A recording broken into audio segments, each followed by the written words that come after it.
जय Jagannath studying with man channel को मोर स्वागत। आम जो क्वेश्चन आंसर मुझे छाड़ी कही सागे अपलोड हो पारुनी पुणी मत घूर्णिबात्या टी छाड़देवाई पड़ो तापर मुझे क्वेश्चन आंसर स्टार्ट करदेवी। क्लास 8 है। घूर्णिबात्या हूँ एक प्रबल झड़ जहाँ उष्म समुद्र जल उपर सृष्टि हुए। समुद्र जल गरम हो उपर उष्म और आर्द्र वायु उपरକୁ उठा सहित जलीय बाष्प घनीभूत हो वर्षा बिंदु सृष्टि करे। आम जानू जे बाष्पीभवन समय जल बाष्पर परिणत होगापाई ताप नहीं था। जितेबाला यह जलीय बाष्प वर्षा बिंदु रे घनीभूत हुए ताप पुनर्बार वायुमंडल को मुक्त हुए। यह ऊर्ध्वगामी वायुर उष्णता वृद्धि करे जहाँ यहाकू अधिक ऊपर को नहीं जाए एवं आहुरी निम्नचाप सृष्टि करे।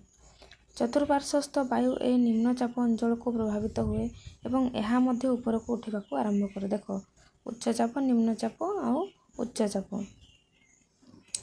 पृथ्वीर घूर्णन जो गतिशील वायु घूर्णन करे। चित्र आम देखिए बात्यार आखि अच्छे सब अच्छे यही चक्र पुनरावृत्ति हुए फलस्वरूप एक अति निम्नचाप क्षेत्र सृष्टि हुए जार चारिपाखरे उच्च बेगर पवन घूर्णन करें। मेघ पवन और वर्षार यह घूर्णनशील अवस्था को घूर्णिबात्या कहुए। परीक्षा पड़ो घूर्णिबात्या कहुए।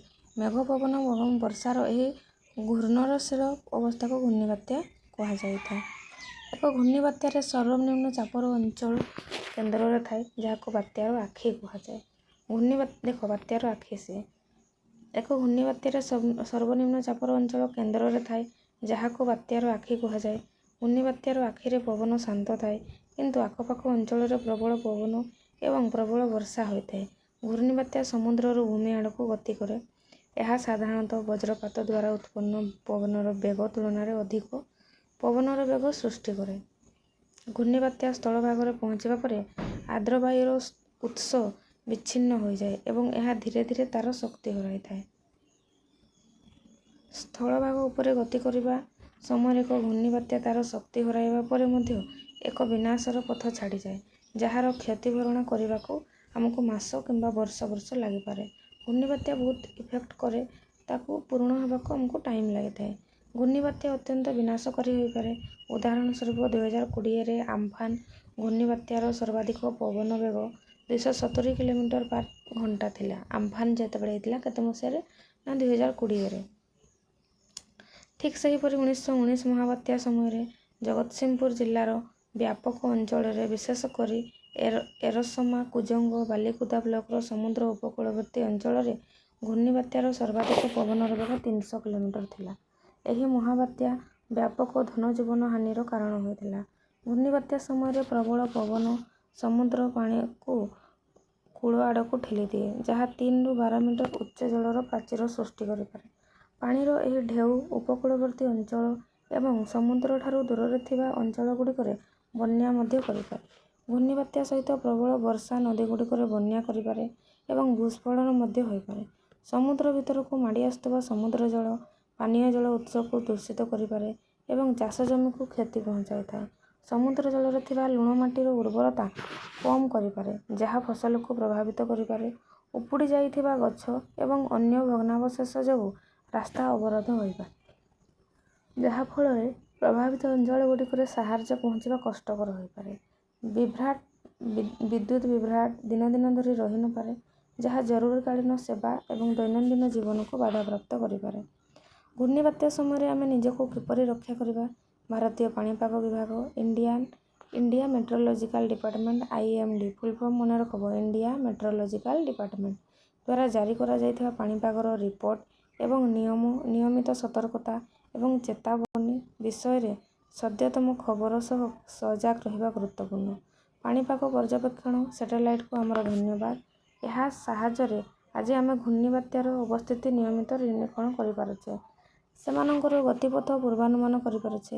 यह आम धनजीवन और संपत्ति को सुरक्षित रखिबारे साहाय्य करुछि। झड़ बात्यार पूर्वानुमान द्वारा होउथबा क्षयक्षति को ह्रास करिबारे साहाय्य करुछि। किछिटा आमर जीवन बंची जाउछि। अनेक जातीय और अंतर्जातीय संगठन घूर्णिबात्या संबंधी विपर्यय उपर नजर रखिबा पई एकाठी काम करन। जदि तुम घूर्णिबात्या प्रवण अंचल रहुच तेबे आवश्यक जिनिस सहित एक जरूरकालीन किट प्रस्तुत करी रख। घूर्णिबात्या समय ଶୀଘ୍ର ନିକଟବର୍ତ୍ତୀ ନିର୍ଦ୍ଦିଷ୍ଟ ନିରାପଦ ଘୂର୍ଣ୍ଣିବାତ୍ୟା ଆଶ୍ରୟସ୍ଥଳକୁ ଯାଅ। ଭାରତୀୟ ପାଣିପାଗ ବିଭାଗ ଦ୍ୱାରା ବାତ୍ୟାଗୁଡ଼ିକ ସଠିକ୍ ପୂର୍ବାନୁମାନ ଏବଂ ଆକଳନର ଫଳସ୍ୱରୂପ ଆମେ ଫନି, ହୁଡ଼ହୁଡ଼, ତିତିଲି ଏବଂ ଆମ୍ଫାନ ଭଳି ବାତ୍ୟା ପ୍ରଭାବରୁ ବହୁ ଧନଜୀବନ ନଷ୍ଟ କରିପାରିଲେ। ଉପସଂହାରରେ ଆମେ କ'ଣ କରିପାରିବା ଦେଖିବା। ଉଷ୍ଣ ବାୟୁ ଉପରକୁ ଉଠି ଏକ ନିମ୍ନଚାପ କ୍ଷେତ୍ର ସୃଷ୍ଟି କରେ। ଥଣ୍ଡା ବାୟୁ ନିମ୍ନଚାପ କ୍ଷେତ୍ର ଅଧିକାର କରିବାକୁ ଧାଇଁଯାଏ। ଉଷ୍ଣ ବାୟୁ ଉପରକୁ ଉଠି ଥଣ୍ଡା ହୁଏ ଏବଂ ଜଳୀୟ ବାଷ୍ପ ଘନୀଭୂତ ହୋଇ ମେଘ ଗଠନ କରେ। ମେଘରେ ଥିବା ବଡ଼ ପାଣି ଠୋପା କୁଆପଥର, ବୃଷ୍ଟି କିମ୍ବା ତୁଷାର ଭାବରେ ଭୂମିରେ ପଡ଼ିଥାଏ। ଉପରକୁ ଏବଂ ତଳକୁ ପ୍ରବାହିତ ପବନ ଦ୍ୱାରା ମେଘରେ ଯୁକ୍ତାତ୍ମକ ଏବଂ ବିଯୁକ୍ତାତ୍ମକ ଚାର୍ଜ ସୃଷ୍ଟି ହୁଏ। ଯେତେବେଳେ ଯୁକ୍ତାତ୍ମକ ଏବଂ ବିଯୁକ୍ତାତ୍ମକ ଚାର୍ଜ ମିଶିଯାଏ, ସେମାନେ ବିଜୁଳି ଏବଂ ବଜ୍ରପାତ ସୃଷ୍ଟି କରନ୍ତି। ଭୂମି ଓ ମେଘ ମଧ୍ୟରେ ଥିବା ଗୋଟିଏ ମେଘ ଭିତରେ କିମ୍ବା ମେଘ ଓ ମେଘ ମଧ୍ୟରେ ବିଜୁଳି ବଜ୍ରପାତ ସୃଷ୍ଟି ହୋଇପାରେ। କିଛି ନିର୍ଦ୍ଦିଷ୍ଟ ପାଣିପାଗ ପରିସ୍ଥିତିରେ ଏକ ଝଡ଼ ଘୂର୍ଣ୍ଣିବାତ୍ୟାରେ ପରିଣତ ହୋଇଥାଏ। ମୁଖ୍ୟ ବିନ୍ଦୁ ଦେଖିବା। ପ୍ରତି ଏକକ କ୍ଷେତ୍ରଫଳ ଉପରେ ପ୍ରଯୁକ୍ତ ବଳକୁ ଚାପ ଭାବରେ ପରିଭାଷିତ କରାଯାଏ। ଚାପର SI ୟୁନିଟ୍ ହେଉଛି ନ୍ୟୁଟନ ବର୍ଗମିଟର ବା nm ସ୍କୋୟାର ଏବଂ ଏହାକୁ ପାସ୍କାଲ ମଧ୍ୟ କୁହାଯାଏ। ପାସ୍କାଲକୁ ସର୍ଟରେ PA ମଧ୍ୟ ଲେଖାଯାଏ। ତରଳ ପଦାର୍ଥ ଏବଂ ଗ୍ୟାସ୍ ଏକ ପାତ୍ରର କାନ୍ଥ ଉପରେ ଚାପ ପ୍ରୟୋଗ କରନ୍ତି। ଆମ ଚାରିପାଖରେ ବାୟୁ ଦ୍ୱାରା ପ୍ରଯୁକ୍ତ ଚାପକୁ ବାୟୁମଣ୍ଡଳୀୟ ଚାପ କୁହାଯାଏ। ବାୟୁ ଚାପରେ ପାର୍ଥକ୍ୟ ଯୋଗୁଁ ପବନ ବହିଥାଏ। ଉଷ୍ମ ବାୟୁ ଉପରକୁ ଉଠି ଏକ ନିମ୍ନ ଚାପ କ୍ଷେତ୍ର ସୃଷ୍ଟି କରେ। ଆଖପାଖର ଉଚ୍ଚ ଚାପ କ୍ଷେତ୍ରରୁ ଥଣ୍ଡା ବାୟୁ ଏହାର ସ୍ଥାନ ନେବାକୁ ଭିତରକୁ ଗତି କରେ। ବଜ୍ରପାତ ସୃଷ୍ଟି ପାଇଁ ଗୁରୁତ୍ୱପୂର୍ଣ୍ଣ ଆବଶ୍ୟକତା ହେଉଛି ଆର୍ଦ୍ରତା ଏବଂ ପ୍ରବଳ ପବନ। ଉପରକୁ ଏବଂ ତଳକୁ ଯାଉଥିବା ପ୍ରବଳ ପବନ ଯୋଗୁଁ ପାଣି ବୁନ୍ଦା ସହିତ ବରଫ କଣିକାର ଘର୍ଷଣ ସହଜ ହୋଇଥାଏ, ଯାହା ମେଘରେ ବୈଦ୍ୟୁତିକ ଚାର୍ଜ ସୃଷ୍ଟି କରିଥାଏ। ଗୋଟିଏ ମେଘ ଭିତରେ କିମ୍ବା ମେଘ ମଧ୍ୟରେ କିମ୍ବା ମେଘ ଓ ଭୂମି ମଧ୍ୟରେ ବୈଦ୍ୟୁତିକ ଚାର୍ଜର ଧକ୍କା ବା ଘର୍ଷଣ ବିଜୁଳି ସୃଷ୍ଟି କରେ। ବଜ୍ରପାତ ଜୀବନ ଏବଂ ସମ୍ପତ୍ତିର କ୍ଷୟ, ଧ୍ୱଂସ ଘଟାଇପାରେ। କୋଠାଗୁଡ଼ିକ ବିଜୁଳି ବଜ୍ରପାତର ପ୍ରଭାବରୁ ବିଜୁଳି ପରିବାହୀଗୁଡ଼ିକ ରକ୍ଷା କରନ୍ତି। ଭାରତ ପାଣିପାଗ ବିଭାଗ IMD ଭାରତରେ ଘୂର୍ଣ୍ଣିଝଡ଼ ଏବଂ ବଜ୍ରପାତ ଉପରେ ନିରନ୍ତର ନଜର ରଖେ। ଆଜିର ତେବେ ଆମେ ବିଷୟ ସାରିଦେଲେ। ଜିଜ୍ଞାସା ବଜାଇ ରଖ। ମୁଁ ତିଆରି କରିଥିଲି ଭିଡ଼ିଓ କିନ୍ତୁ ଅପଲୋଡ଼ ହେଲା ନାହିଁ, ସେଥିପାଇଁ କ୍ୱେଶ୍ଚନ୍ ଆନ୍ସର୍ ପାଇଁ ସେପାରେଟ୍ ପାର୍ଟ କରିଦେଲି ଆଉ ଏଟାର ସେପାରେଟ୍ ପାର୍ଟ କରିଦେଲି। Thank you. ଭଲ ଲାଗିଲେ ଲାଇକ୍ କରିବ, ସେୟାର କରିବ, କମେଣ୍ଟ କରିବ ଆଉ ସବସ୍କ୍ରାଇବ୍ ମଧ୍ୟ କରିବ। 6 ଚାପ୍ଟର ସରିଗଲେ 7 ଆମେ ଷ୍ଟାର୍ଟ କରିଦେବା। Thank you.